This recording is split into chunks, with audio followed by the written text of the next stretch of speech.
Wait till the camera's in operation here. And there we are. Oh, we're losing commissioners already here. What's going on here? Call the meeting to order. John will be right back. So all of us are here, so we have a quorum. So we'll go take a look at the agenda, see if there's any additions to the agenda. I think we got a full agenda already here. Does anybody have anything extra? Go through these dates. Dates, okay, so that should be a commission presentation, or is it some, okay. So John, we'll talk about dates. Okay. Anything else? Is there a motion to accept the agenda as amended? So moved. All right, all those in favor, say aye. Aye. Opposed? Going on to D, minutes, March 14, 2019. Take a quick peek in your packet. See if there's anything you'd like to comment on.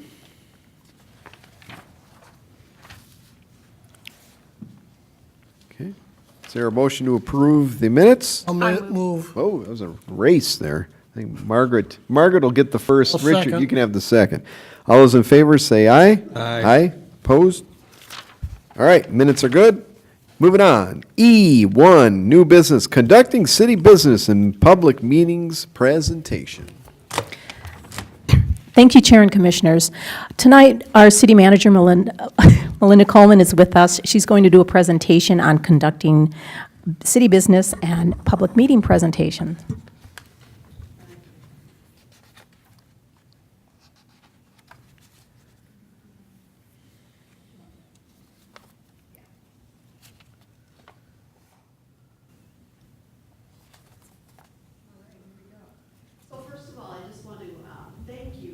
You got the mic on?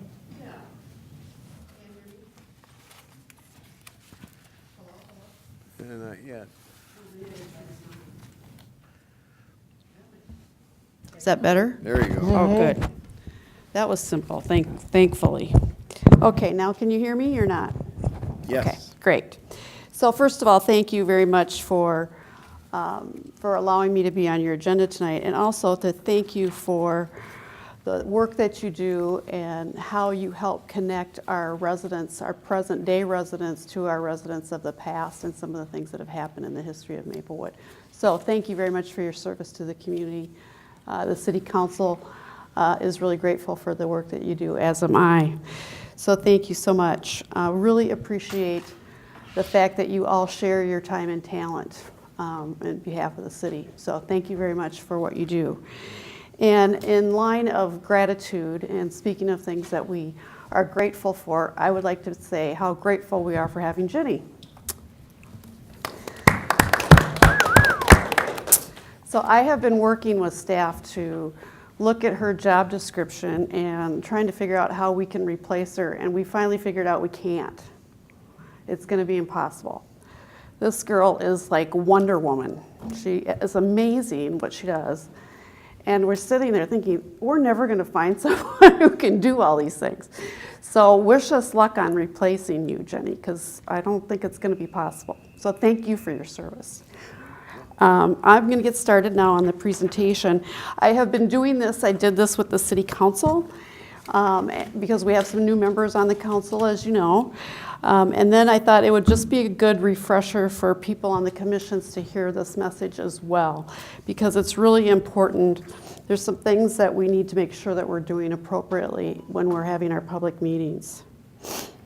So we're going to talk about four main topics: the open meeting law, technology and other areas relating to the open meeting law, how to conduct commission meetings, which you're quite good at, but we'll just cover it anyway, and the role of members and chair at meetings. So what is the open meeting law? The basic idea is that anytime there's a meeting of a public body, this should be open to the public. And this is, there's really no statutory definition of a meeting, but what we found through the courts is that generally they say a meeting is a gathering of a quorum of public officials to discuss, decide, or receive information on matters of which they have authority. And so that does apply to all of our commissions. The purpose of the open meeting law is to protect the public's rights to be informed, to allow the public to detect improper influence, and also it gives the public a chance to provide input on areas of interest. And I know that sometimes you have people that come before you when you're talking about specific issues, and that's really important. There's other boards that have maybe more public input than you do, but I know that you interact with several members of the community and the things that you're doing. The basic requirement is that any time a public body meets, it must give advance notice and allow the public to attend. There are penalties if the open meeting law is violated, and those include attorney's fees for a person who would be suing up to $13,000. Attorney's fees for the city attorney. It creates really bad public relations, and it also then increases scrutiny from the public and the media. And you guys usually aren't on the receiving end of the media scrutiny, but if you are, it's not very pleasant sometimes. Also, as a commissioner, you can be individually fined up to $300, and the city is not able to pay for that. So then also you could forfeit your office if you've had 3 separate intentional violations of the open meeting law. And I can tell you in the 15 plus years that I've worked for the city of Maplewood, we've never had that happen. So this is just for information. Meetings common question is, can we have a closed meeting? Typically, I mean, the simple answer for this kind of group is really no. The kind of business that you're conducting does not really lend itself to a need to have closed meetings, but we are governed by when we can, and this really pertains to the council. They can really only close a meeting to discuss a couple of different things: the sale of property, attorney-client privilege or lawsuits, and also we can close it for the city manager performance review. That's not up there, but that's the other thing they can close it for. Do we have to record closed meetings? Yes, we do. And does the open meeting law apply to more than the city council? It can. It does to any committee, subcommittee, board, or commission of the city council. One of the things that is still a little murky has to do with how we deal with the open meeting law and technology. It really doesn't specifically address that, although I can tell you that the state legislature has convened a committee of city officials and the League of Minnesota Cities to look at technology and open meeting law, and they're also looking at data practice kinds of things, because data practice requests have skyrocketed over the last 5 to 10 years. And we basically have about a half-time equivalent person who deals with data requests on a daily basis. So what I'm getting at here is that can go through email, Facebook, blogs, Twitter, MySpace, all of those kinds of things. Does the open meeting law apply to emails, social media, and other similar technology? The most likely thing is yes, it can.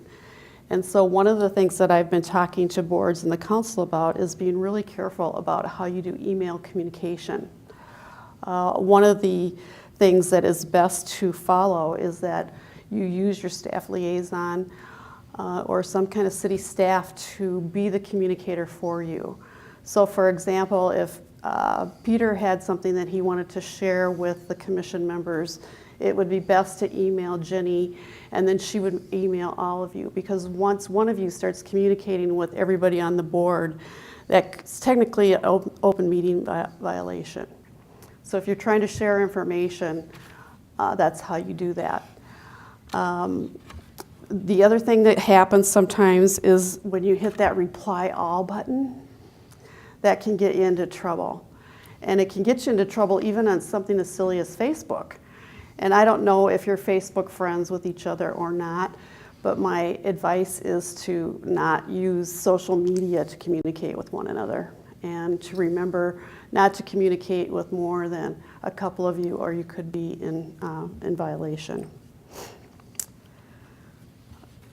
Like I said, the best way to do this is one-way communication. So if one of you has a question or information that you want to share, you work through your staff liaison to do that for you. And really limit your email use. One of the things that we do as staff is we kind of use the barometer of, is this something we would want in the newspaper when we're doing emails? Because if you wouldn't want the whole world to know about it, then don't do it, because anybody at any time could ask for emails from any of us, including yourselves. So be cautious is kind of the key there. Can we have a meeting where one or more members participate from a different location by phone or other means? And that's really not too easy to do. You can do it by phone or other electronic means if there's a health pandemic or a disaster-related emergency, or through interactive TV or video. But the caveat for that is if you are doing a video conference or a video meeting, it has to be in a public place. So it gets very complicated. We have done it a couple times. I think Bob may have been on the council when we did that. It's not a really good way to do it, and the sound, it just doesn't work very well, so we really don't do that. With regard to electronic communication through email, listservs, or other methods, as I mentioned, this could violate the meeting law if there's a quorum of you discussing something together and discussing city business. The other thing that we've talked about is serial meetings. And I can explain that. That's like if John emailed Pete, and then Pete emailed Leon, and Leon emails Margaret, and you keep going like that. That's a serial meeting. And even Pete shouldn't be, as a chair, he shouldn't be picking up the phone and calling John and then calling Bob. And then those are serial meetings, and those are a no-no too. So that doesn't necessarily make any sense, but that's the law. Other considerations are before and after meetings. So, for example, it looks like tonight you're setting yourself up for a little party for Jenny, and that's fine. Just don't discuss city business and you'll be okay. Other considerations are social gatherings. This comes up a lot with the council, and they might land at the same block party on National Night Out, or they might be at a social gathering and all of them were invited and 4 of them show up. The trick is really just don't talk about city business and you'll be fine. Yeah, but is it that the public is invited, so they're notified that anybody can come? Well, not a social situation, because let's say Pete wanted to have a birthday party. No, but you're saying National Night Out or... No, we don't. Well, we publicize National Night Out and we make it clear that all of us are going to be out and about, but that's not really considered a public meeting, because typically they don't travel together. Council members don't travel together on National Night Out. I've never seen that anyway. So we all kind of spread out so we can cover more territory. That would not count, I guess, is the short answer to that. Like I said, there's no violation if you're not discussing city business, but you do have to be careful about appearances. So if you're all hanging out somewhere and somebody else hears you talking about city business, then that could lead to something that's not pleasant. So just consider that. How do you conduct meetings? Generally, it's left to the commission to regulate meeting procedures and style, and I'm pretty sure you guys have policies on that. I think all of our commissions do, about how to have a meeting. You have adopted rules of procedure, I believe. Jenny, they have that, don't they? So right now we work under the older commission handbook that was given to all commissions. Okay, good. The mayor's handbook, Robert's Rules of Order, is something that we sort of formulate our process here for that.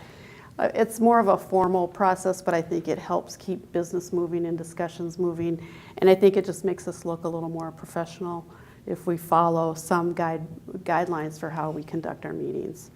But the rules should fit the need of the commission, so you also have to take that into account, and the chair has some latitude about how to do that. We talked about how there are bylaws, rules should fit the needs of the commission, and this is something that probably should be looked at once in a while to make sure that you have some guidelines. We do recommend that you have an agenda, that meetings are regular. They're not required, but there's a good idea. For example, our HEDC Advisory Commission, they meet quarterly. Our Police Advisory Commission has been meeting every month, but they're going to go to quarterly meetings too. You can't have emergency meetings, but I can't imagine that the HPC would need to have an emergency meeting. If you were to have an emergency meeting, you'd have to give notice. The roles at the commission meetings, we have chair, vice chair. There's typically an administrator or staff liaison, which is Jenny here. We have employees and staff, audience members, and individual commission members. The role of the chair is to preside, keep order, vote, and make or second motions, so the chair can vote and make motions. Participate in discussions. No, you don't have any veto power, and there's no individual authority that's greater than any of the other members. What is your role at meetings? To vote or make second our motions, the role of the commissioners. To participate in discussions, and you two do not have any other authority other than everyone else is equal in their vote. The role of city staff is to write reports and publish notices, ordinances, and arrange for a recording secretary. They keep the minutes and attend and participate in commission meetings. However, staff or the liaison cannot vote, and they do assist with reports and research. At the commission meeting, there could be other people that show up, other city staff or consultants. It depends on the need and city council guidance. I know you have from time to time used different consultants in your work that you're doing, and to report presentations, guidance, and advice. There is a role of the audience, and that's mainly to observe. We typically allow the chair to decide how much participation is going to be allowed at a meeting. And sometimes you may be directed by city council to hold a public forum on a specific topic. The audience to be continued is they can speak to the commission. The commission, however, may impose time limits. And they might have a procedure such as a sign-up sheet.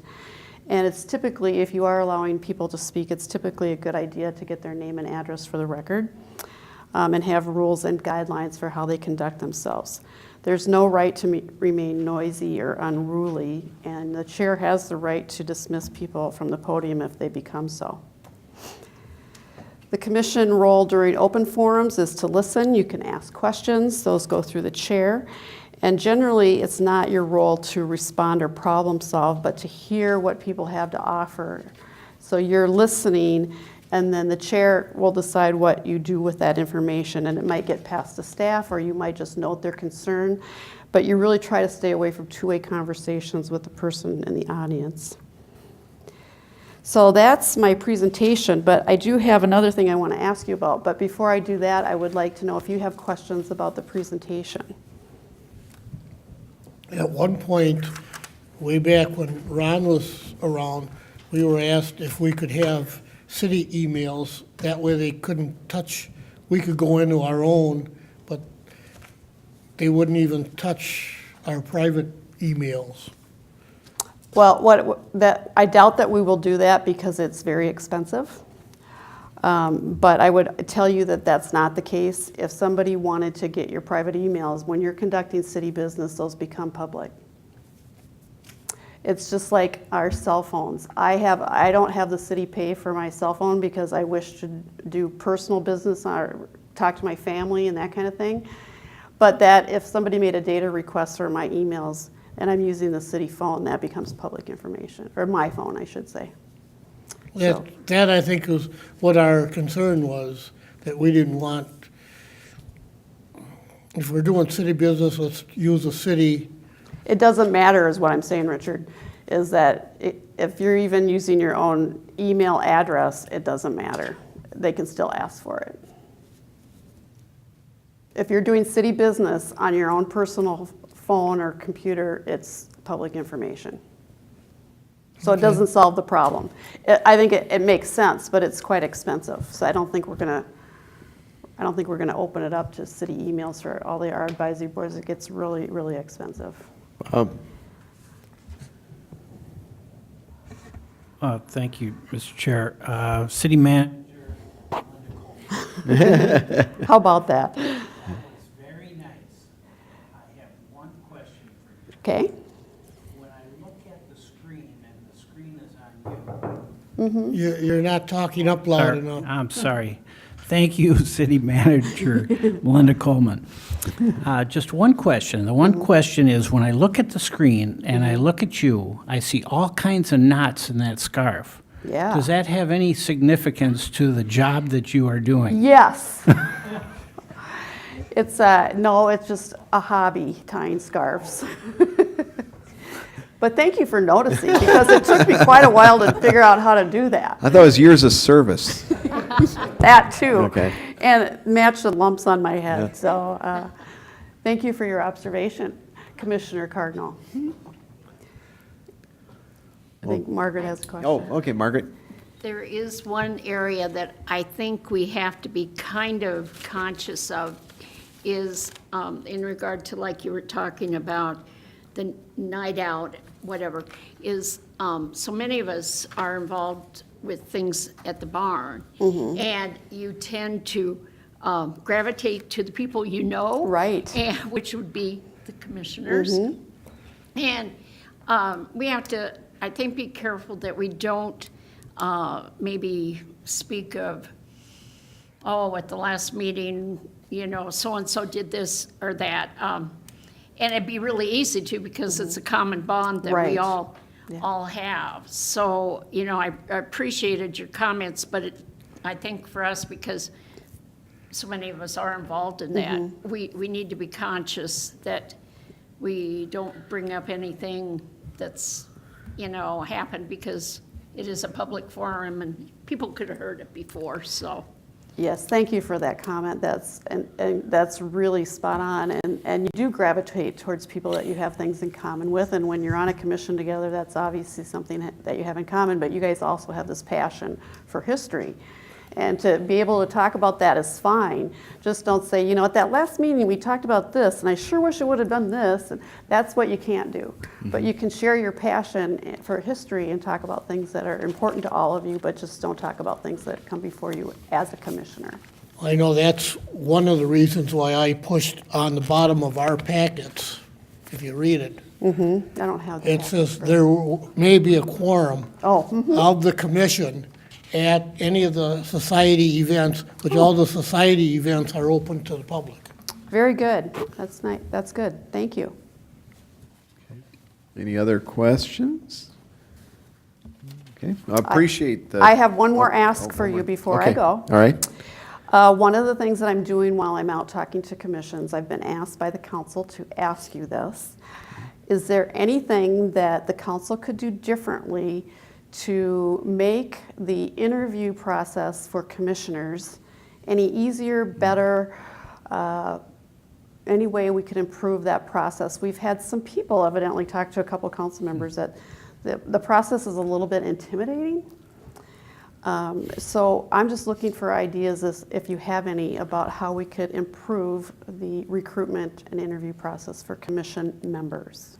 Well, the sad part of it is, the most intimidating thing we have is that right there. Right. I mean, that scared away a lot of commissioners. They just don't want to be on camera. So, I mean, it's part of the Yep. deal. Part of the So, deal. Yeah. I mean, that's the only unfortunate thing of it, is we lost, this goes back quite a few years now, we lost folks that way.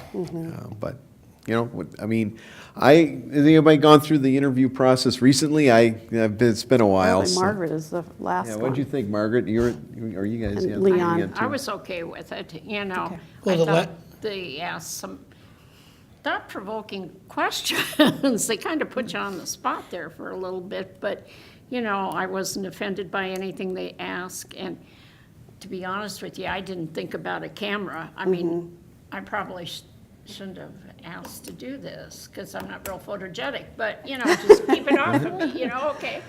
So, I mean, the last time I went, they basically rubber stamped it because I've been on so long. Yeah, once you're yeah. in, you're. Yeah, once you're Oh. in.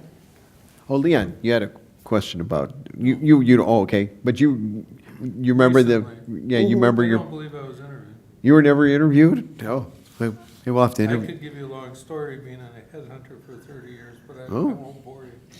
Well, they'd be happy to talk to you if you ever want to be interviewed, maybe. One of the things that we try to do, and I think we could maybe do more of or better, is, Lois, who works for me in the council as an administrative person, she typically calls you to make sure you're going to show up for the interview.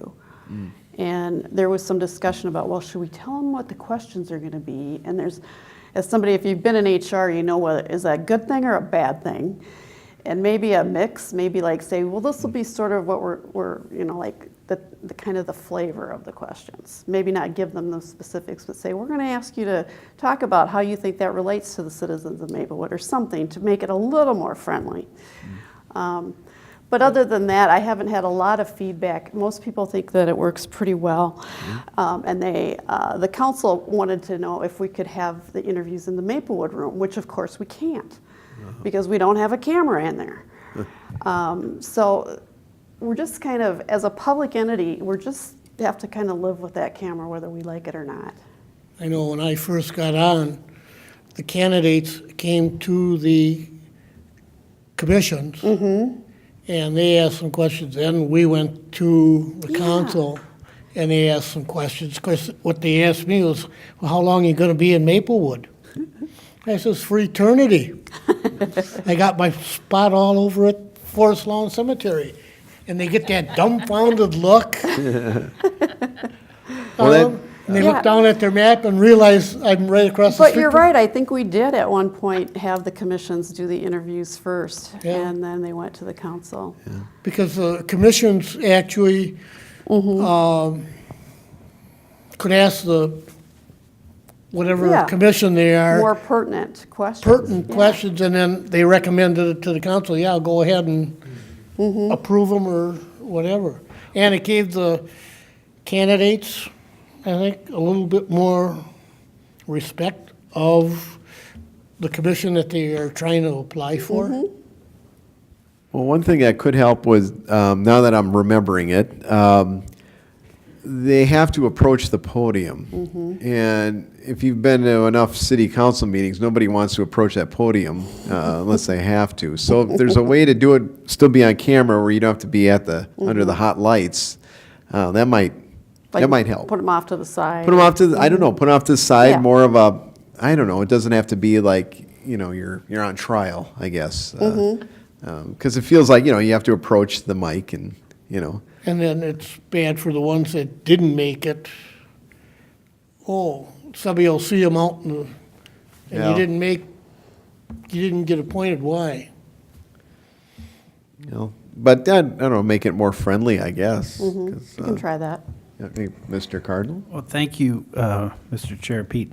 Well, I should say, City Manager Melinda Coleman, that when you redecorated this room, I think that helped. Good. It helped. I think this is a nice neutral color, and it just, More yeah, it's nice. little- It's very nice. Good. Thank you. All right. Softer chairs. Softer chairs, yeah, better chairs. Good. All right, well, thank Okay. you. I will Yeah. take that back Thank to you. the council. And once again,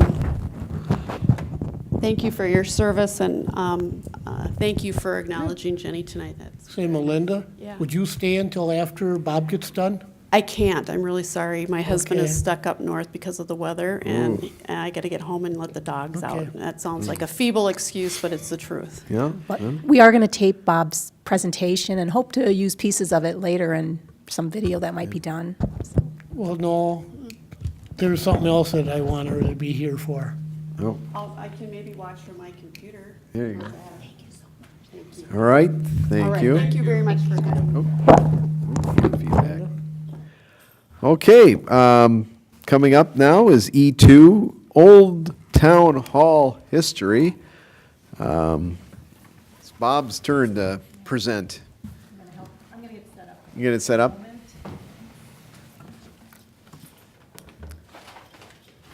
I appreciate Bob for coming out. This is one of our, a lot of history in that old building and some misunderstandings over time. What was it for, where was it, and everything like that. So this will be good to flush it out a bit.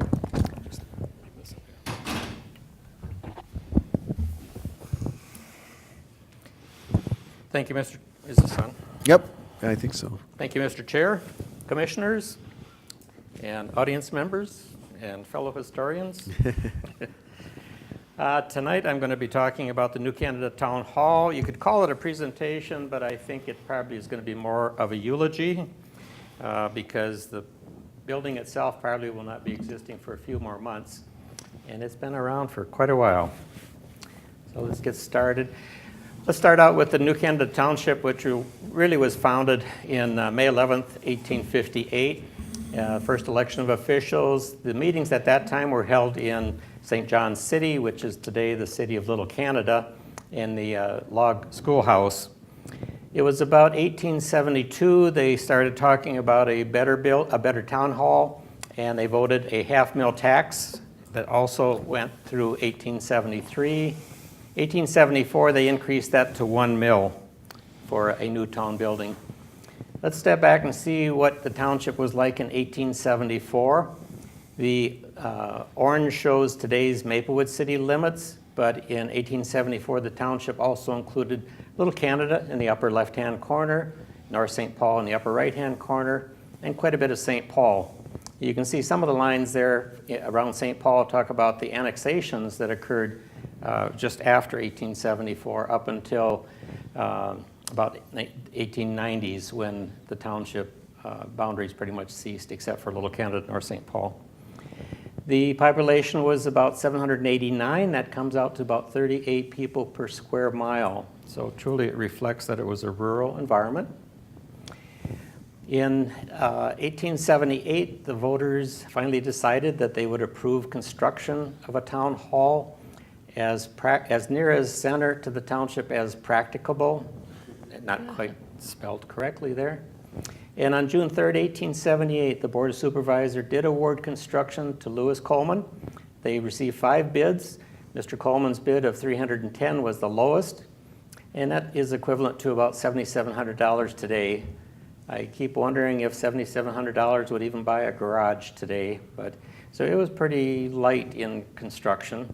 I'm doubting if there was insulation. I'm hoping there was a pot-bellied stove. And in that same year, then 1878, it was a 24-foot by 30-foot, 1-story high wood frame building was completed, and the total price was $575. I'm assuming the additional $200-some was for land, maybe some furnishings such as tables and chairs. Pretty much in the middle, you see where the town hall was located, just on the north shore of Lake Phelan, about 1 block from the lake. Around 1891, they started talking about moving it to the Gladstone area. Gladstone got started around 1887 and truly became more of a commercial center for the township. But nothing apparently happened until March 13th, 1900, when the voters at their annual meeting did approve $2,500 to buy an appropriate piece of land for the townhouse and move it. The reason was, quote, "The present location is undesirable for the reason that it is surrounded by water a good deal of the time in spring and fall, so it is impossible to use the shed." So we know it was moved. Here is a 1903 Sanborn insurance map. On the right-hand side, you will see the circle around the 2 buildings that were on the south side of Frost Avenue and just east of what was then Gladstone Street, which today is Clarence Street. On the left is the town hall itself, and there was a hitching shed. Hitching shed because you had to deal with the transportation at that time, which typically was horses. This is a beautiful shot of Frost Avenue looking east. The town hall is on the right-hand side. That's the earliest photo that we have of the town hall. On the left-hand side, the building closest to the town hall was primarily a meat market, although by 1905 that had closed and it became the Gladstone Sunday School. There's a little building next to it, which was the blacksmith shop, and then that other two-story building was a saloon and later became a store. So that's what I call beautiful downtown Gladstone in 1905. Beautiful. I loved it, that shot. Bob, you got a question? Yes. Yeah, thanks, Bob. Sorry. Bob Jensen. Can you go back one slide? So is that where the fire station was? I mean, yeah, fire station. If you go to the left slide and you see where Lot 2 is, just down below the town hall, that was where the fire station was Yeah, built. okay. 2 and maybe 3. I'm not certain how much space the volunteer fire department took. So was that was a dirt road there in front there? Frost Avenue? No, so they moved, so it was built on Block 2 or whatever there, right? Right in front of the hitching shed or whatever. The fire station. The fire station, yes. Yeah, fire Mhm. station. Yep. That was And- built in 44, 45, 1944, 45. So that was the town hall. So that was a dirt road there? Yes. Yep. Boy, that photo, how did you come up with that photo? Actually, that's the, I believe, the granddaughter of the Pfeiffers that had the Pfeiffer grocery store for a long time. And that's, we don't know which Pfeiffer, but that's one of the Pfeiffer boys. Any other questions? Was it Faust? I want to say Pfeiffer, because I don't know. I think it was Faust. Okay. Because it's Faust store related, right? Pfeiffer's came along later. Pfeiffers took it later. Yeah. But I think it's Faust. You might be right, because the Pfeiffers weren't there until, well, certainly not in 1905. But I love the picture because we have no picture of those buildings on the left at all. So, yep, Bob, another question? Another Bob question. Yeah, Bob. So Bob, that was City Hall, or Town Hall, Yeah. right? Yes, And that was for the New Canada Township, correct. and that was 1905. And is that thing boarded up, or is that just, or what was that? Well, it was only used one day a month for the Board of Supervisors, or sometime later years, they used it a couple times a month. So I'm assuming that they've had shutters that they closed when it wasn't in use. So it was used for the Board of Supervisors that met once, sometimes twice a month in the early years. Also for the annual meeting, when you had maybe 700 people come to attend the meeting. Okay, and then so what we see is off in the distance would be the rise of up to the Ramsey County Poor farm. Poor Farm, huh? So, wow, that is really barren there. There's nothing there. Yes. Thing. If you look in the early years, there were not too many trees around. That is a fabulous photo. And I think two reasons, maybe Chinny can help me, but I believe the natural surroundings was oak savanna, which meant prairie except for a few scattered oak trees. But also remember, this was farmland, and farmers wanted cropland, they didn't want trees. So if you look up until the 1920s, it was pretty wide open. It's only when it became suburbia we started to plant trees again. So Pete, Yes. Bob, can you mention, so you've narrowed that down to that's a Pfeiffer family member? I believe Pete's correct, it's probably Faust, because the Pfeiffers weren't there in 1905. F-A-U-S-T? Yeah, Faust. And that would it be a young boy there, probably 10 or 12 or 12? Yeah, Tim? I don't know how many, Jacob Faust had, how many children he had, do you remember, Pete? I'm guessing They had a that's- pretty good sized family. I'm Uh, guessing that's one of but- his sons. Yeah. So somebody could figure that out. If this was 1905, and my guess would be this kid would be 10 to 12, they could probably narrow down who that kid is, right? The history mystery to be Yeah, solved. yeah. That was very good. Lots of history in the Faust store and the. And that'll have to be another slide presentation, a whole Faust, because you could do a whole slide on just the Faust. You So. do a slide on all of these buildings. Yeah, too. yeah. Okay, we'll move on now. Okay. So here's 1925. The town hall itself has remained unchanged, but instead of a hitching shed, now it's a machinery shed, because by 1925, they had the motorized road graders instead of the horse-drawn equipment. And they had cars, so you probably parked on the street instead of needing a place to tie your horse up. This is looking west on Frost Avenue, and the town hall is just on the very left-hand side, actually between the edge of the photo and that telephone pole. And you can see one window. There is also something between that window and the edge of the building, like some kind of a bulletin board, which kind of makes sense because that would be the most visible street, Frost Avenue. That also was significant and relevant to today because that was a day that 1.7 inches of snow fell in May at the airport, just like today. Yeah. 1940s, looking east. I want you to look that the west end had three fairly symmetrical, the two windows and the one door were fairly symmetrical, and kind of memorize that because I want to show you a slide later on that much of the layout of this original building has been lost through the years. One notable thing was 1945, a board was put up by the Gladstone Community Club. This was all 125 residents of New Canada Township, men and women, who participated in World War II. There's a star next to one, Lawrence Kaiser, who was killed in World War II, and the VFW post was named in his honor. 1952, the building still looks the same. In the middle is the road grading storage shed, and on the right is a house that, up until the municipal building was built, was used for the police department. Starting in the 40s, the use began to decline, partly because in the wintertime, and here's a note from January 1941, the town board meetings, whereas the building was cold, the board moved to the Edgerton Street School. At that same meeting, a petition was presented to consider building a new town hall. Voting occurred March of 1941, and it was voted down by a margin of 4.5 to 1. It came back up in 1946. A special election was called. Again, it was shot down by a margin of 2.5 to 1.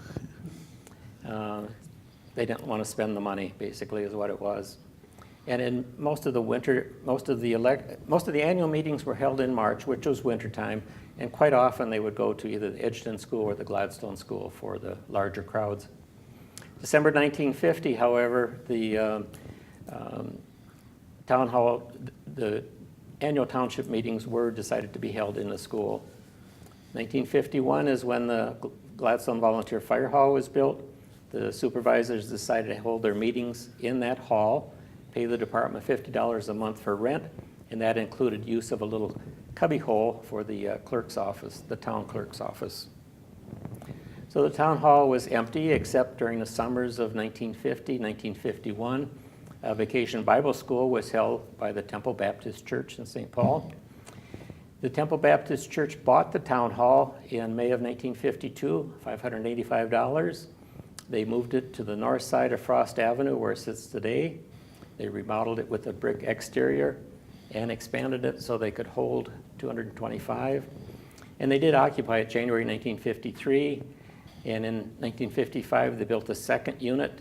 And in the fall of 1960, they added in the large basement unit with the hopes that they would build a sanctuary on top of that. They decided not to build there. They decided to move elsewhere. So the building was put up for sale. Oh, before we do that, let's talk. Here it is, 1952, ready to be moved across the street. Nothing has changed in 50 years. That building looks the same as 1905. But they did sell it. In 1969, Donna Funk bought it for her Gladstone House catering business. The upstairs and downstairs became rental halls. She also had living space in the basement for her family. In 1990, she retired, and her daughter took over the business. But by March of 1996, the catering company had closed, was out of business. So it was again up for sale. Here are two photos when it was the Gladstone House. The one on the right I like because it's got the gold leaf Gladstone House sign on top of it. Mm-hmm. What's kind of ironic, if in the early minutes they talked about a town house, now it's the Gladstone House. Everybody wanted to make it a residence. Sometime after 1996, became the home of the Oak Street Furniture Company, but by August of 2003, it was for sale. ERS Development bought it. Summer of 2011, I and Steve Carlson were allowed into it by a lady from ERS, and I'll show you those photos in a minute of what it looked like interior-wise. Last October, the city of Maplewood purchased the building with the idea that it would be demolished this year. Here are some photos shortly after Oak Street Furniture moved out. And here is the interior in 2011. So on the left, the photo looking west. Remember the photo I asked you to memorize about the two windows and the door that were kind of symmetrical? Well, the door has been moved out entirely. That's over on the southwest corner. And the two windows are symmetrical, but not with respect to a door. So anyway, those windows have been moved, and they are not the original windows. The same is true on the south side. The original windows have moved. The other view looking to the east, that building also was expanded. Originally, it was 40 feet long. As I measured it the other day, I thought it was more like 55 feet. And that goes along with what they were talking when the church built a second unit and expanded the sanctuary. That was on the eastern end. So these are all sheetrock walls. The exterior is all brick, which means everything on the inside and outside has been changed since it was originally a town hall. Here's Steve pointing out some of the mold that was quite common in 2011. The right side shows probably some of the original framing, 2x4s, 2x6s. My guess is that's all that's left of the original building, some of the framing. Here was the attic. We thought there might be some goodies up there, artifacts. No, just a little bit of insulation, not much. The right photo shows the entrance that was rebuilt in the southwest corner. Here's the basement, which did not exist, of course, when it was a town hall. Some photos from 2018. That mailbox still says Gladstone House, 1375 Frost Avenue, even though they haven't been there since 1996. So, kind of sad to say, but 141 years of service, I think it held up really well. If you know that a generation is about 30 years of people, that's about 4.5 generations that have lived there, which meant that it would have been used by our great-grandparents, and our grandparents, and our parents, and ourselves. Any questions about New Canada Town Hall? Great story. So most of everything was changed or modified. It looks like it, yeah. The inside, the outside, they moved doors and windows. Can you show us what was, where the original, go forward. When we, if you go forward again, One more. again, to the exterior. So when we look at this image, do we see anything of the original on, I know not the brick, but in terms of where the original two windows and doors were? No, those locations have changed. Taking a look at the photo on the left, you see where you've got the gable roof coming out to us. That's probably twice as wide as what the original building was. The original building didn't have any windows in that, what would you call it, alcove. The two windows that are on the left side are not in the same location. The two windows and door on the west side are not the original location. I used to belong to May Township, and I know the inside of what an old town hall looks like. Typically, it did not have sheetrock, wood. This is all sheetrock. You've got wood or acoustic tile on the ceiling, possibly the floor, but my guess is no. My thought on it, John, would be that it's only the framing, 2x4s, 2x6s. And it's been added too. It's longer. It's by a good 15 feet longer. So it reminds me, you know, if you talk about preserving it, it kind of reminds me of a guy who once told me he had an axe that originally belonged to George Washington. Unfortunately, it had 2 replacement heads and 5 replacement handles, but it was still historic because it belonged to George Washington. The same is true here. It used to be historic, but we've had a few changes. Oh, Bob. Thanks. Thanks, Mr. Chairman. So Bob, I remember going to some kind of either a wedding or something in the basement. Haven't we all? Oh, yeah, but that wasn't so long ago either. I don't know what happened. And it must have been, Well, that would have been when it was the Gladstone Catering, yeah. which was there from up until 1996. Yeah, they had, I think, rentals both upstairs and downstairs. Yeah, they had a estate sale, or no, they had an auction in '96, and I was working that day. It was on a weekend. I got there too late, so I was trying to get anything for the Historical Society back in the day. I mean, all I was able to get was there was an earlier garage sale. I got like a newspaper clipping of some kind, but we did salvage the picture that was on the wall. Donna Funk loved old pictures, so the whole wall was covered with these old photographs, and the Gladstone Community Club photograph was on loan to her, and we went and got it before they sold it. So that, I mean, we saved what we could out of it. You know, there wasn't a whole lot relation to Gladstone in there. I mean, it was like a collector of antiques kind of thing. So, but yeah, I was in a wedding there too in the basement. Yep, absolutely.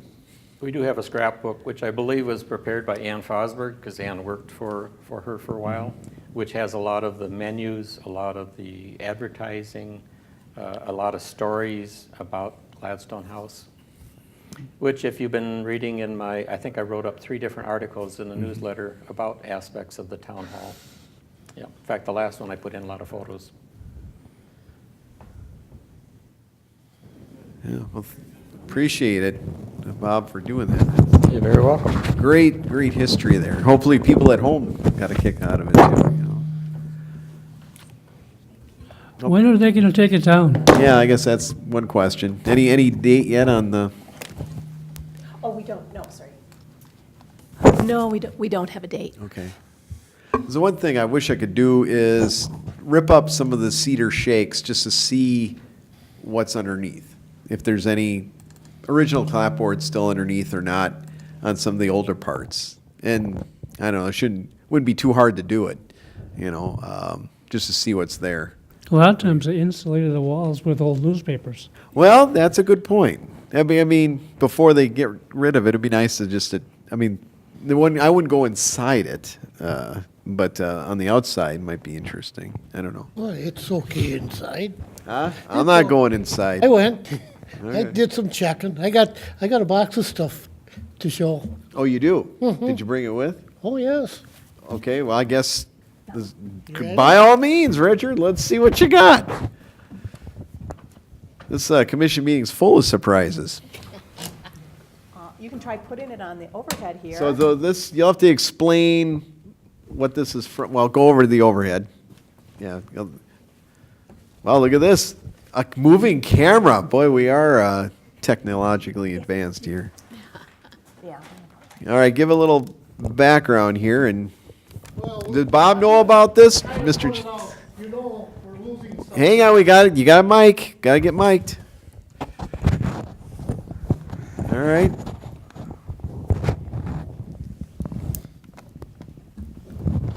You know, we're losing somebody this month. So, Losing something? Jenny, Oh,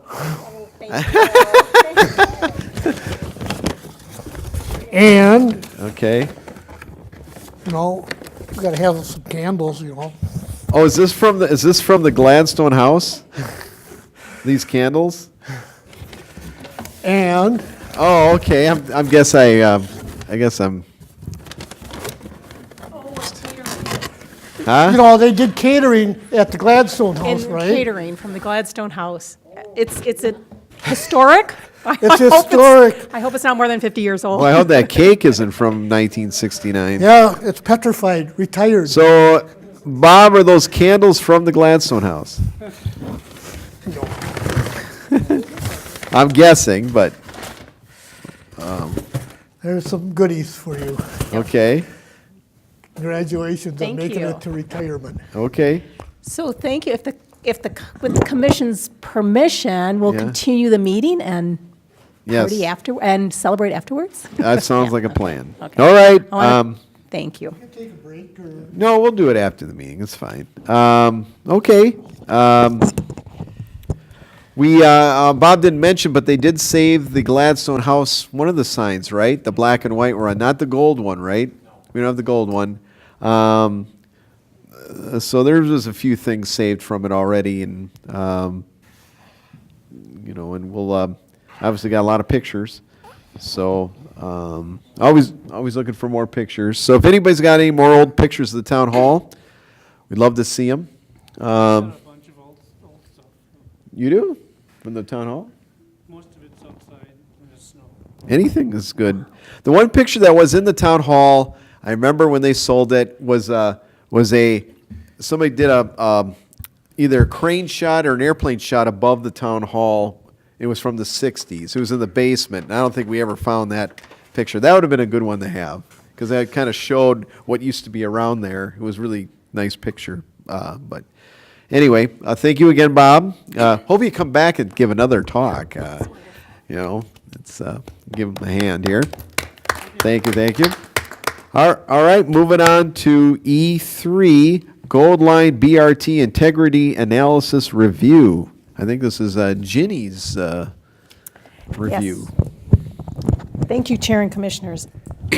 Well, I wanted to talk about the Gold Line once before I left. This project is going to come back to the Commission later this year, but I thought we were at kind of a good place where we needed some input from you. So as you'll recall, the Gold Line Bus Rapid Transit is a dedicated bus lane parallel to existing streets for buses to go from St. Paul to Woodbury. In Maplewood, it will go along the north side of I-94 by 3M with a bus stop station at 3M. The lead agency on this project is Metro Transit, and the project schedule is last year and this year. They're really developing the concepts. Next year, in 2020 and 2021, they'd actually be doing the engineering design, and then Gold Line service is expected to open in 2024. So because it has federal funding, Gold Line is subject to Section 106 of the National Historic Preservation Act of 1966, which basically says federal agencies must take into account the effect of their projects on historic properties that are listed or are eligible for the National Register of Historic Places. And if there are adverse effects from a project, the group must consider ways to avoid, minimize, or mitigate those effects. Maplewood is a consulting partner on the 106 process, so Steve Love, our Director of Public Works, and I have been attending meetings for the Section 106 project meetings, the sections that are focused on Maplewood. So as part of the Section 106 process, one of the first things they did was to do a survey of historic structures all along the route. And I think it was your August packet, the Commission received the Minnesota Multiple Inventory Forms for the 3M site. It was quite an extensive historic inventory of that site. More recently, the group has been working on the draft integrity analysis just for the 3M site, and that's what we'll talk about tonight. But the goal is for later this fall for them to bring us to bring to you the assessment of effects. Basically, for that 3M site, how will the project impact the historic significance of that site? So tonight, we're going to be reviewing the draft integrity analysis. And so we won't be looking at the project impacts. Our goal tonight is just to understand how are they going to be evaluating those impacts. As you may remember from our meeting previously, the 3M campus is eligible for the National Register as a historic district. It was significant under Criterion A for its historic association in the area of commerce and invention. It was not significant under Criterion C, which is the architecture criterion. The period of significance is 1954 through 1975. So we're really looking at what remains intact from that era. Any alterations after 1975 may have impacted the integrity of the site, may no longer contribute to the historic district. So altered areas would not be held to the same standards when the site's being reviewed for adverse effects. So in your packet, I included A few of the more recent designs. So what you have before you, you'll see 94 is the east-west street, and the north-south street is McKnight. And so they're proposing a bridge over McKnight and some pedestrian crossings, one on the bridge, but also pedestrian access to McKnight. And then moving east, this is more the center of 3M campus, and you'll see there is a bus station listed there. And going farther east, you see the Century Avenue, and once again, it's a bridge over Century Avenue there. So the key question we're asking with this analysis is, do the current landscape and buildings contribute to the historic district or not? And so the Section 106 group, they had really started working on the impacts, and they realized we didn't all have a common understanding or agreement about what is really significant about this and what has changed so much that it really is not it should not be factored in when we're looking at impacts. So to do this, the group they researched the 7 aspects of integrity that's outlined in the Department of Interior standards, specifically for the building and the landscape. And so we're going to go through these right now. So the first one was the location. And that has to do with the place where the historic property was constructed or the historic event occurred. And it has excellent integrity. It's in the same place. And it's right on 94 still, which is also very important. For the design standard, we're looking at the combination of elements that create form, plan, space, structure, and the style of a property. And we're going to look really quickly at these for the landscape, for the circulation patterns, and for the buildings. So for the landscape and circulation patterns, the decision was that it had poor historic integrity. There'd been too much change to the landscape after 1975. So what were those key elements of that 1954 to 1975 landscape era? And one, of course, was the reflective pool in front of the administration building, which is now ornamental grass garden with a curved pathway. There are also oval patterns on 8th Street, which have been straightened. And then in 2019, 3M is making changes to the oval patterns on 19th Street and Innovation Boulevard. And then the plaza north of the administration building was completely changed. So a couple images for you. So there you see the reflective pools during the era of significance and then the last few years. And you can see in the bottom image the curved pathways through that grass garden. Very different from the more geometric landscape of the era of significance. And this is the quad building north of the administration building. So before it was a parking lot, and then they changed it to a plaza.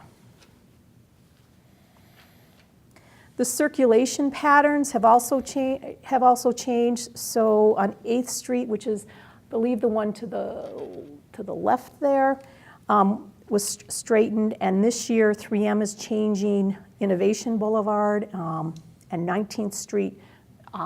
So those oval patterns will be lost. Some of them will be lost as well. So with the buildings, it was determined that significant integrity remains for the buildings. Those buildings that are south of Conway, most of the buildings that had additions, most of them kept the scale and the historic style, the style of the historic portion.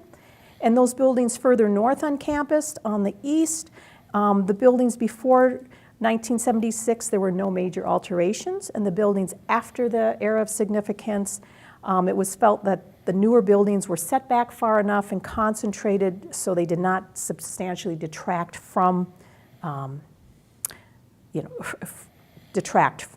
historic district.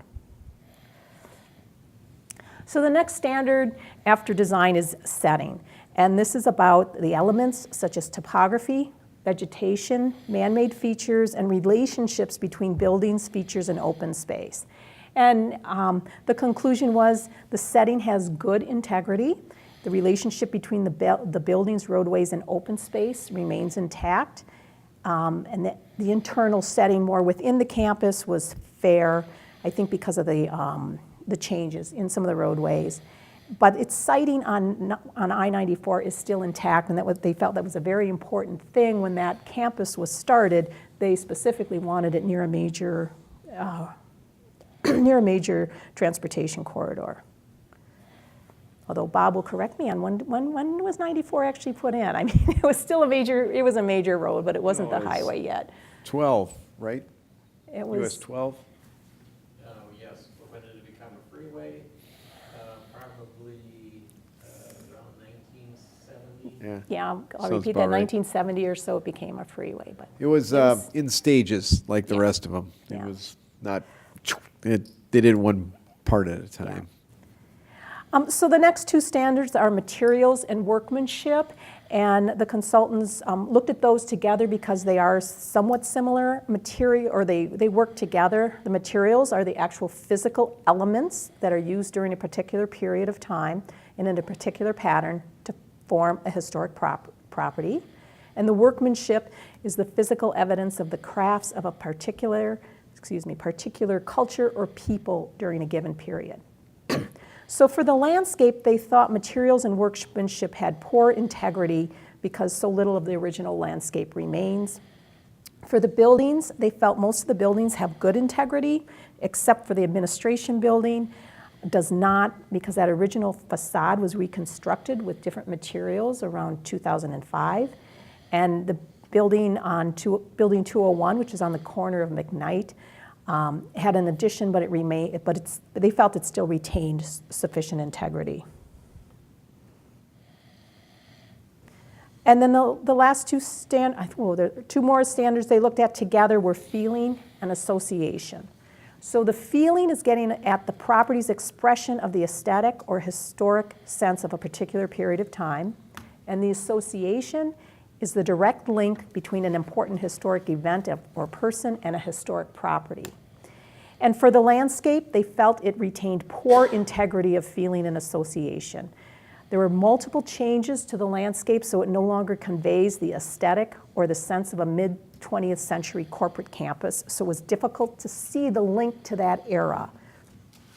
Most of the landscape elements today reflect a 21st century design aesthetic, and 3M has a desire to update campus to appeal to young workers and convey a sense of progress and modernity.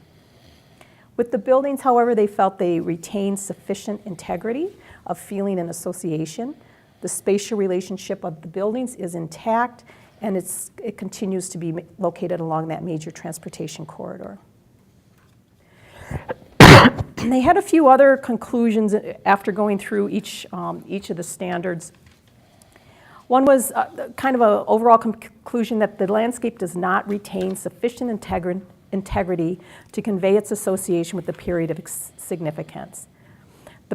And another thing was the proposed alterations will impact less than 0.0125% of the overall campus. And they felt that was important, that needs to be considered when they will be weighing the impacts of the project on the historic district. That is something that should be factored in. And then the removal of a strip of land within an already compromised landscaping will not adversely affect the elements that make the campus historic. So staff supports the draft integrity analysis. It is consistent with they use the Department of Interior standards to review it. The buildings are not altered by the project. So when they put the bus line in, they won't be removing buildings, they won't really be impacting the buildings.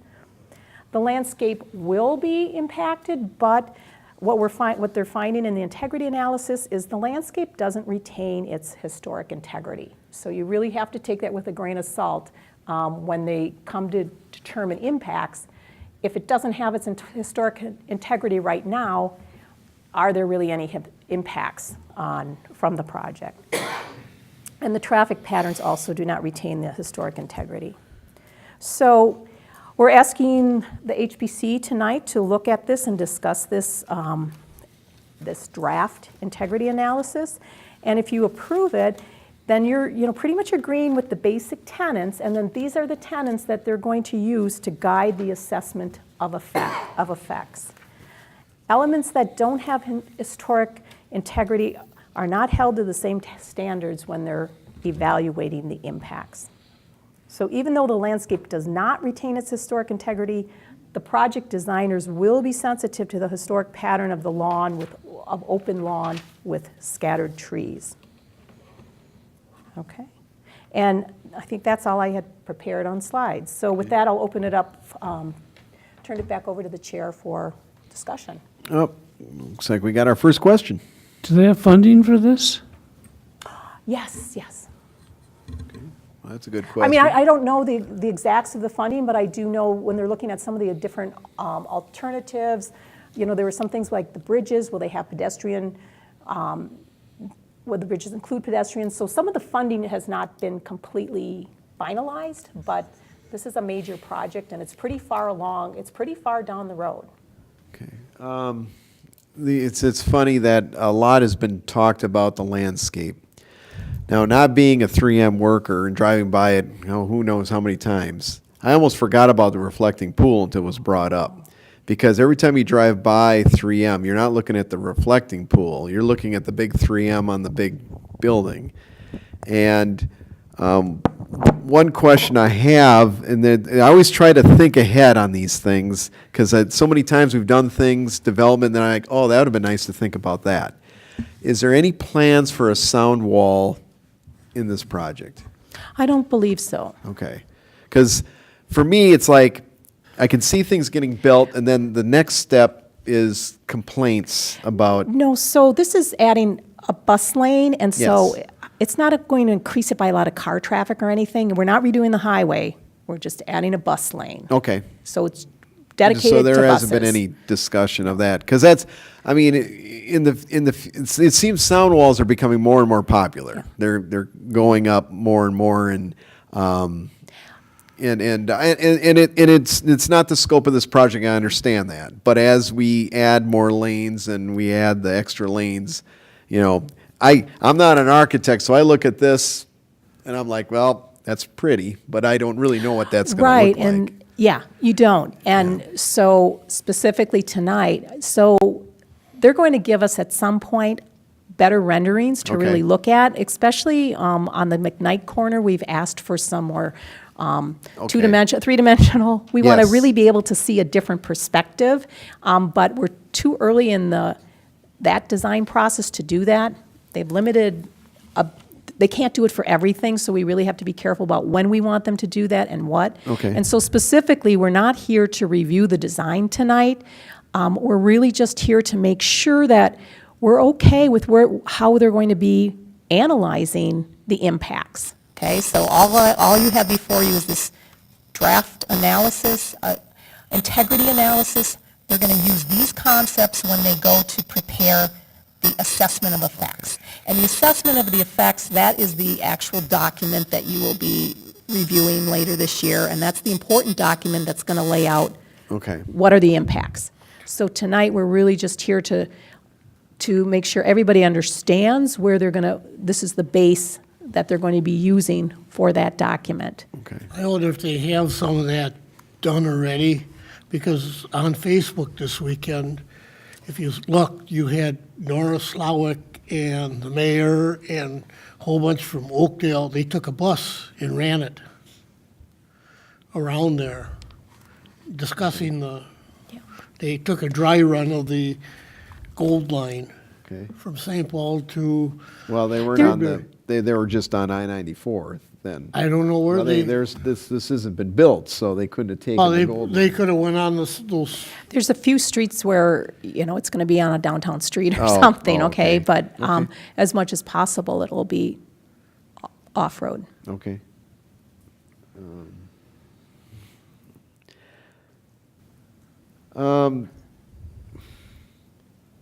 Yeah, so the main question is do we have any comments on the landscape alteration? So it's I really, guess the question is really, do you agree with this analysis that the landscape is so changed since the era of significance that that's how they're going to treat it when they look at us, what impacts. They're not going to find a lot of landscape impacts because the landscape has already been changed so much. It's kind of like what Bob was just talking about with the old building. They added brick, they moved the windows, we don't have the original windows. It doesn't retain its historic significance. Yeah. And so when they go to evaluate it, that's what they have to look at. It's not just, oh, you know, it's my gut feeling, I don't like change. They really have to be specific. Anything that already changed after 1975 is really not significant. And so the landscape will be impacted, but it won't impact the historic significance of 3M as a historic district. Why was 1975? So if you go back we'd have to go back and look at that first survey form to why they really picked that, but I think that's when the core elements of campus came into being, and Okay. See, Pete? Yes. On landscaping, I can see the pool being gone, it wouldn't affect it, you know, that would have affected it. But any landscaping that they put in, most landscape designs, what have you, are only good for about 30 years. I, So it's gonna change. so it's going to change. So all we're saying in this is, yeah, we understand the landscape is not a historic landscape. When we go to evaluate in fall, we're fine with using this as our understanding. It'd be better if we could say, well, you gotta put the reflecting pool back in, and what have you. well, I don't have any other comments about that per se, other than I'm looking forward to more detail on what, you know, like what would this McKnight Bridge look like, and, you know. Oh, yeah, and once again, we'll only be looking at impacts. What are the impacts to the historic district, okay? So is it impacting the landscape of the historic landscape? Is it impacting the historic buildings? That will be the job of the commission. Not to do a general design review, but to say, really look specifically at the historic features. Is it impacting the historic district? Is this something we got to vote on? You know, I'm just kind of looking for a, yes, I get it, I support this. Obviously, you need to see what those impacts are, but I don't want you to get to fall, and it comes back and it says, hey, you know what? I don't want to have to explain the, well, they're going to base they're doing a lot of work to pull together the impacts, and they're going to base it on these premises. And so if the commission doesn't like this premise, then I would really like to pass that on to the project team. Okay. And, yeah, go ahead. Did 3M have any You comment? know what, so I have not been in meetings with 3M, but they're talking with 3M. You know, they're not talking about the history so much, they're talking about other impacts with 3M, since 3M never went and registered the site. But they're talking about, you know, the way this whole project's, they have had conversations with 3M, but I don't think specifically about historic impacts. Okay. Any commissioners have any other questions? It's a little bit abstract. A little bit. Is the commission comfortable making a motion of The- support? We don't have to, I just want to And this is, caution the commission that if No. you have anything you're uncomfortable with, let me know tonight, and I can pass that on. I guess, I don't have any problems with it. I mean, and this probably can bring it up later, but I'm assuming the state archaeologists will be around in case they find anything when they start Yeah, and this. we're so far from that. This is really just, Okay. so what you're going to find in the assessment of effects is a document that's going to say if any of the project is going to impact the historic significance of the site. Well, I don't know. I don't, Okay, I don't, I so- don't, I don't okay, have I'll any, tell them- yeah, I don't have anything. I'm happy just to pass that on. You don't have Yeah. to do a motion. I'll just tell them that Yeah. our commission did not have anything negative to say about it. No. They're just wanting to see more. Wanting to It's see- going to make more sense to you when you see the assessment. Just don't want you to be surprised that you know, because of that time era and all the changes that have occurred on the land, they may find no impacts, so. Yes, Bob? Mr. Chair, I think it's prudent, Mr. Gaspar asked whether there's funding. I think I'd like to see if there was any funding. For the project itself? Yeah, any kind of funding tied to this effort, because I don't see anything, I haven't seen anything. I don't want to approve something that there isn't. It says it's supposed to be ready by 2024, right? So that So, yeah, assumes so, I mean, there's- they're spending millions of dollars right now in the design phase and the concept phase, so it's moving forward. Okay. I'd just And- like to ask for some. Oh, okay. Could- So I think yeah, next okay. time, so when it comes back with other information, I think that's a good time to bring back funding information if they're at that point. But I'm sorry, I don't know that. I haven't been involved in many of the discussions on this, but this project, it's, as far as I can tell, it's all moving forward, and they're just figuring out some of the details with the funding, so. I'd love a book out of this. I don't know why. History of the 3M site, maybe at the end when they're finally done, because they did all the research. It'd be nice to Yeah. compile it into something that general public would like to see. You know, like it's just a thought for later. You know, not only the 3M site, but also the what was there before 3M. Yeah. You know, the hotels and the farms and the school. We got pictures. We have it all. So when it comes to the time where they're starting to look for that kind of thing, you know, Bob has it, the Historical Society. So, but no, I'm fine with it. I'm glad they're doing all the work on Yeah. the research. So far, so good. I'd like Yeah. to see more. Yeah. I can already see they used a postcard in their product already. That picture of the 3M reflecting pole sure looks like a postcard to me. So, Bob, do you have that postcard? I haven't seen it. Uh-oh, maybe I'll have to get it. Got most 3M stuff.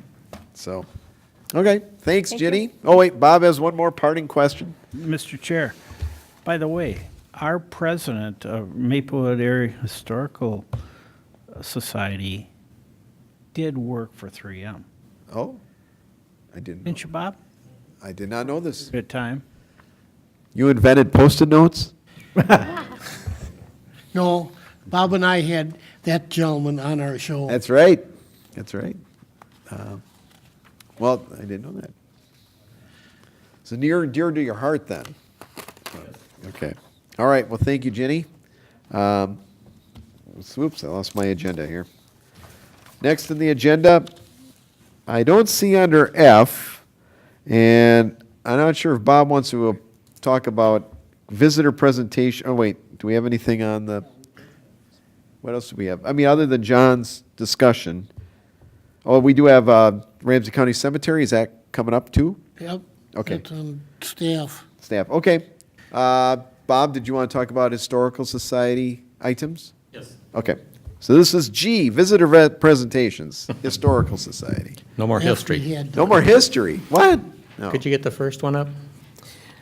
While Jenny is getting the first flyer up, our first event actually is going to be this Sunday, the Easter Bunny Breakfast, which sold out almost immediately. We could have sold out twice as many seats. But unfortunately, if you haven't gotten a reservation, you're out of luck. The one I do want to bring up next would be our Red Barn Sale on May 18th. If you'd like to collect old collectibles or non-collectibles, show up, and it'll probably be for sale that day. Going on to the next one, we have our spring tea. I wish I remember how many spring teas we've had. I think they've been around from day one. Tickets are available for that. We're going to have 80 seats available. This would be in the barn itself. Bob, can I interrupt? Go back to that last, the Red Barn sale. Yes. If, it says if it rains, Keith, is May 25th is the alternate date, Oh, Yes. just so they know if it's Okay. raining Good to know. Okay. or snowing. And flyers are available on our website if you want to look at the flyer, get additional information. All of these events where there's money or reservations required, we have on our website at the bottom, there is a little button you click. It says Event Tickets, click here, and that will take you to a site. We now are associated with a place called Brown Paper Tickets, which gives us many more features than what we've had in previous years for seating. I love your theme. Notable women, Who's doing that? Jane Leal. Okay, good. And this is not only this was done a number of years ago, Notable Women. I think they've expanded it, so it's a more recent, updated version. And the last one I want to bring up would be about our summer camps. The Farm to Table is just about sold out. We have still room, there's a couple room for 2 or 3 people, children. The Art and Creativity Camp is still open. These also are becoming very popular, so I expect both are going to be sold out this summer. That's it for our events.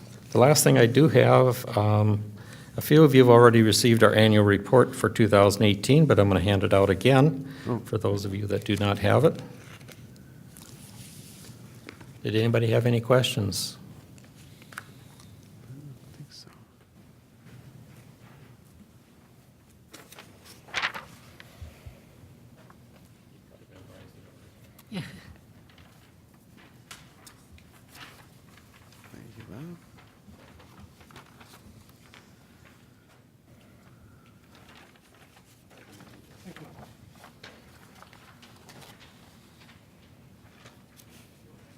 Thank you.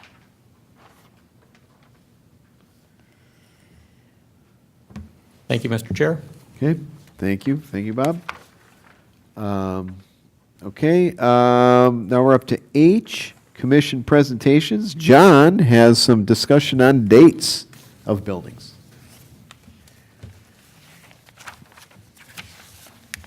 Gladstone dates of buildings. He's got maps, he's got pictures, he's got dates. Everybody should have got a handout, I think. There it is.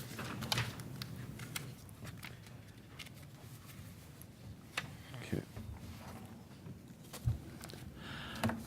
I went through Google Maps in a Ramsey County property and went through the businesses along Frost.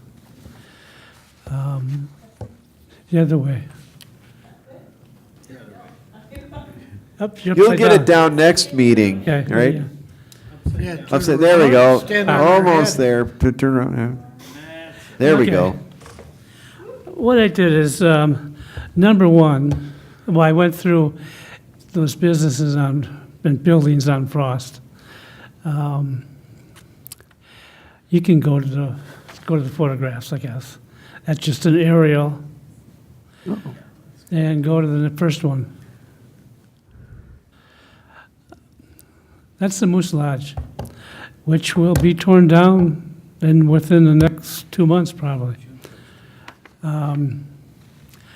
Supposedly, they are supposed to have an open house as part of the requirements for their new building, and they're supposed to, hopefully I'll know about it, and I'll let people know that they could, if they want to go through it and take photographs Okay, and stuff oh, that'd like be that. great. And if we miss it, Mike Martin said that he would get us in there. Oh, good. Once the city takes over. I think they're supposed to have a sale this week sometime. Oh, really? Getting her, I saw it on the website, but I didn't mark it down.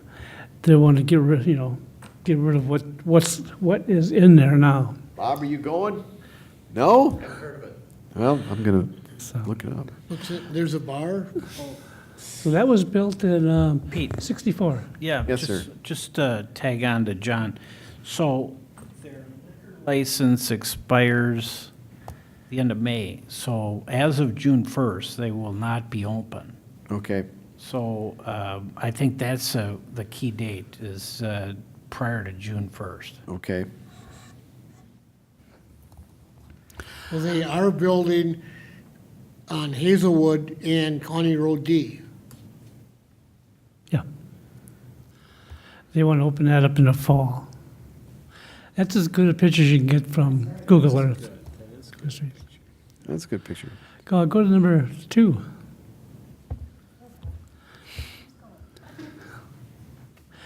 That's that little strip center.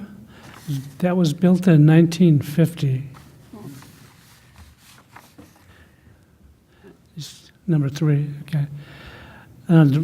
Actually, number 3 was in back of that. There's some building back there that I couldn't see what it was. Number 4 is the liquor store bakery, built in 1960. And that's the liquor store, English and Frost on northwest corner, built in 1969. That's a little, I think it's like an insurance company or something, built in Barber 1956. shop there. Barber shop? The hair shop. And Now it is, a okay. cleaning company or something too. It's a tiny little business. Yeah, 1956. Wonder what originally was in there in 1956, though. I can't remember. It always was the hair shop when I was growing up, but I mean, obviously it was something else. I don't think it was not the hair shop. Right, it was the barber opened that, Now, and then in the other half, he had. Oh, yes, okay, is this Lloyd Newman's shop then?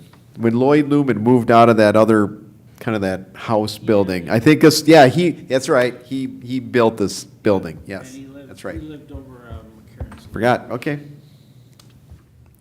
Yep, oh, wait, okay. That actually has 2 addresses for the connecting buildings.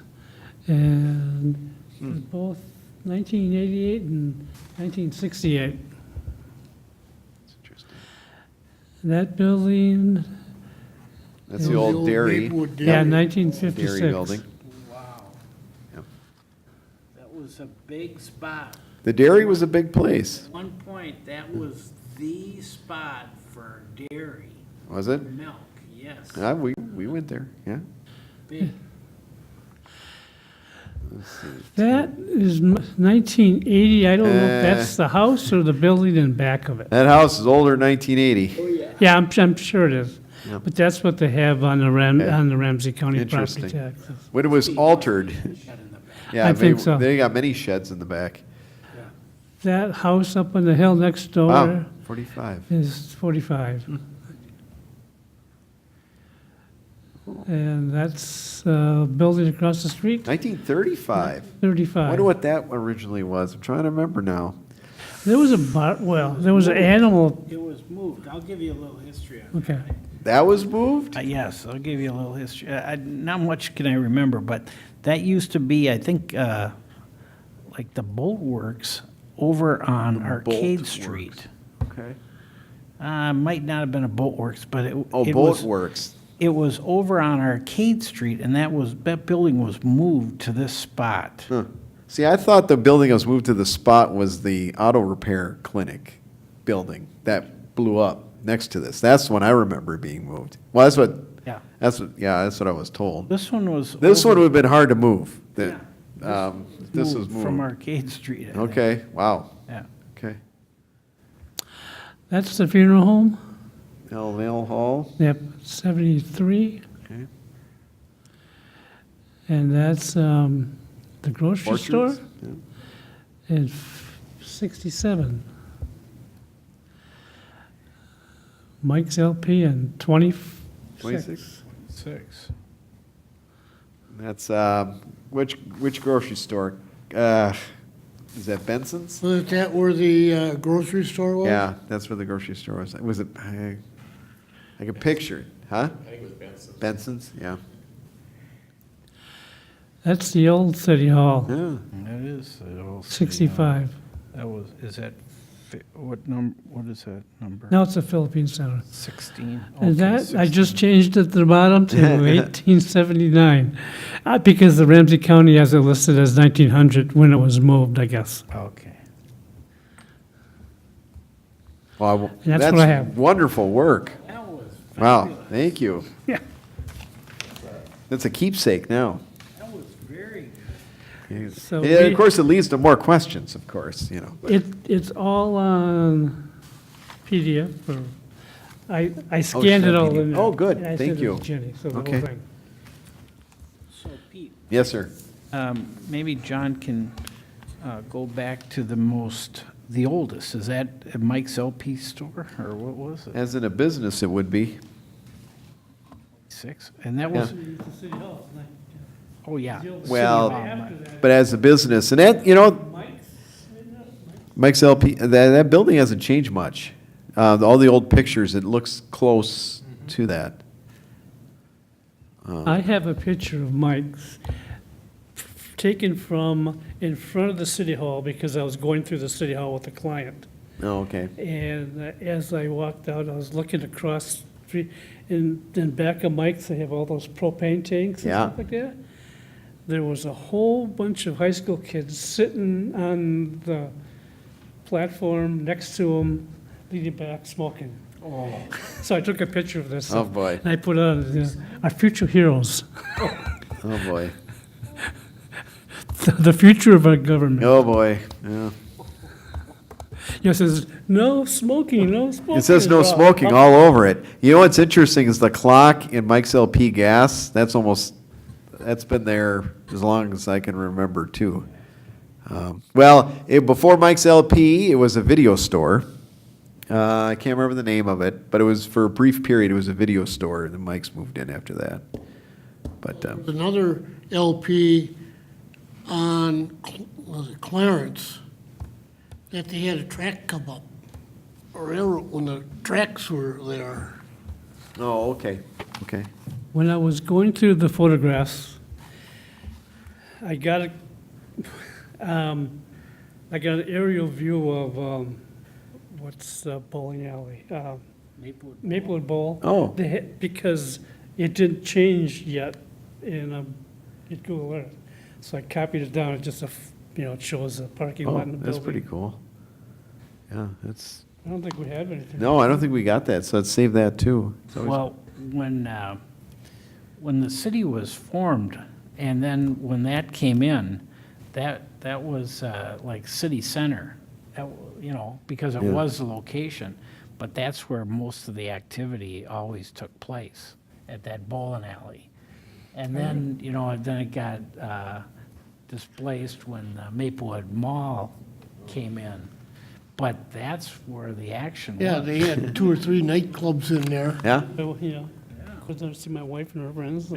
the Hoppin' Place. Yeah, And it went 24 hours a day, if I remember right. The bowling end of it. I don't know, maybe. All right. Well, thank you, John. That's great for the history books here. Very, very good. Yeah. I'll have to look into that. If you find out anything more about the sale, let us know.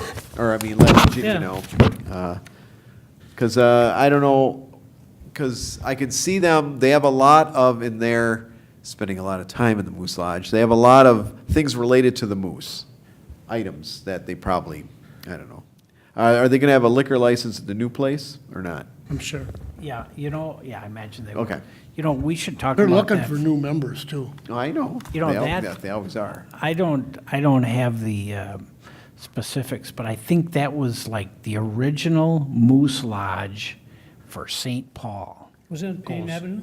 Huh? Because it's actually called the Moose Lodge and Payne Yeah, Avenue. or it something. moved from Payne Avenue to Yeah, there. but I mean, yeah. that goes way, Oh, it goes way back. back. Oh, yeah. Way, Yeah, way yeah. back. That was the original Moose Lodge. Yeah. It might have moved, Yeah, when it they moved, built yeah, it. it moved to Maplewood, but it was, yeah. Their history goes way Yeah. back. Okay. Let's see, what else we got? We got one more item, I think. I-1, update on designated Ramsey County Cemetery. The storm got in the way, though, didn't it? Yes, unfortunately, I was all ready to go, and I got a call about an hour before the meeting. So yesterday, I was supposed to go and present to the Ramsey County Parks Commission, Parks and Recreation Commission, our request that they designate the cemetery. So unfortunately, that got put off. So I'll be meeting with their staff before I leave and give them the rundown again, and we'll pass this on to our staff to move it forward. So that was disappointing. I was looking forward to that. So are we going to continue on with that part? I mean, when you. I think we should, yeah, I think we definitely should. So their park staff at the county wanted me to just sit down with them one more time before I go so they thoroughly understand it, because, and then it will be passed on to one of our staff members to present at their next, hopefully their next park commission meeting. Okay. So you're still going to meet with them before you? I'll meet with staff outside the meeting, yeah. Okay. Just to go through the PowerPoint. So we have a PowerPoint ready, and we had a whole memorandum and packet for their commissioners. So just to remind the commission, so if it passes their Parks Commission, then it would go to the county board, Board of Supervisors, and then Board of County Commissioners, sorry. And then it would come back to us to do a public, not to the commission, but to the city to do a public hearing, and for our council to make a recommendation. That reminds me, what are we going to do next month? I'm not sure, but I'm sure someone will pass information on to you. And if I learn anything before I leave, I'll definitely pass it on to you as well. Okay. Okay? Well, I'd like to thank you, Jenny, for all, Yes. everything you've done for us since you became our main contact Yeah, and guider of the city. Let's give you a hand. You got it. Oh, God, thank you. Thank you. Good job, good job. And I just want to thank you. I'm always so impressed by what our residents do for us. I mean, it's amazing. And when I look at, especially some of the research and education projects we've done have been really amazing. Oh, yeah. So. Oh, we did some great stuff. Now, every time I walk by it, I'm like, oh, I remember that thing, Well, I still give out copies of the 60 stories, so. Oh, yes. it's Love the 60 great. stories. Yeah. So we can pipe in here for a few words? Yeah. I guess we've been very fortunate to have you as a staff member for all the work that you've done, even out at the farm. Yeah, it's been fun. Yeah, so we've been very fortunate, so they better replace you. Be hard to replace you, but, so, anybody like to say anything else, or I guess I'll. I said my You 2 said your cents. piece, okay. Is there a motion to adjourn? I make motion to adjourn? Motion and second, all those in favor, say aye. Aye. Opposed?